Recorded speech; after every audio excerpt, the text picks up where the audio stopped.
রাজধানী সহ দেশের ৮ বিভাগে ঝোড়ো হাওয়া সহ শিলাবৃষ্টি হতে পারে বলে জানিয়েছে আবহাওয়া অধিদপ্তর। এছাড়া দেশের ৮ অঞ্চলের উপর দিয়ে ঝোড়ো হাওয়া সহ বৃষ্টির সম্ভাবনা রয়েছে। 13ই মে দেশের অভ্যন্তরীণ নদীবন্দরগুলোর জন্য আবহাওয়ার এক বিজ্ঞপ্তিতে এমন তথ্য জানানো হয়। এতে বলা হয়েছে, রংপুর, দিনাজপুর, ময়মনসিংহ, টাঙ্গাইল, কুমিল্লা, নোয়াখালী, বরিশাল এবং সিলেট অঞ্চলের উপর দিয়ে পশ্চিম বা উত্তর পশ্চিম দিক থেকে ঘন্টায় ৪৫ থেকে ৬০ কিলোমিটার বেগে অস্থায়ীভাবে ঝোড়ো হাওয়া সহ বৃষ্টি বা বজ্র সহ বৃষ্টি হতে পারে। তাই এসব এলাকার নদীবন্দরগুলোকে ১ নম্বর সতর্ক সংকেত দেখাতে বলা হয়েছে। আবহাওয়ার অপর এক পূর্বাভাসে বলা হয়েছে, ময়মনসিংহ, ঢাকা ও সিলেট বিভাগের কিছু কিছু জায়গায় এবং রংপুর, রাজশাহী, খুলনা, বরিশাল ও চট্টগ্রাম বিভাগের ২-১ জায়গায় অস্থায়ীভাবে দমকা হাওয়া সহ বৃষ্টি বা বজ্র সহ বৃষ্টি হতে পারে। সেই সঙ্গে কোথাও কোথাও বিক্ষিপ্তভাবে শিলাবৃষ্টিও হতে পারে।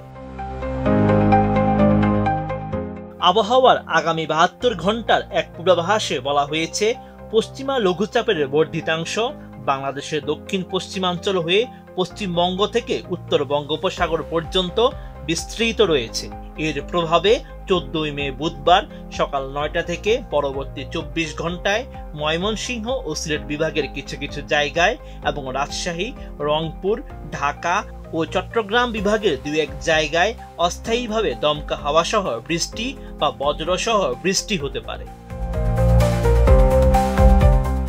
১৫ই মে বৃহস্পতিবার ময়মনসিংহ ও সিলেট বিভাগের কিছু কিছু জায়গায় এবং রংপুর, রাজশাহী, ঢাকা, খুলনা, বরিশাল ও চট্টগ্রাম বিভাগের ২-১ জায়গায় অস্থায়ীভাবে দমকা হাওয়া সহ বৃষ্টি বা বজ্র সহ বৃষ্টি হতে পারে। সেই সঙ্গে সারা দেশে দিন ও রাতের তাপমাত্রা প্রায় অপরিবর্তিত থাকতে পারে। ১৬ই মে শুক্রবার সকাল ৯টা থেকে পরবর্তী ২৪ ঘন্টায় রংপুর, ময়মনসিংহ ও সিলেট বিভাগের কিছু কিছু জায়গায় এবং রাজশাহী, ঢাকা, খুলনা, বরিশাল ও চট্টগ্রাম বিভাগের ২-১ জায়গায় অস্থায়ীভাবে দমকা হাওয়া সহ বৃষ্টি বা বজ্র সহ বৃষ্টি হতে পারে। সেই সঙ্গে সারা দেশে দিনের তাপমাত্রা সামান্য কমলেও রাতের তাপমাত্রা প্রায় অপরিবর্তিত থাকতে পারে।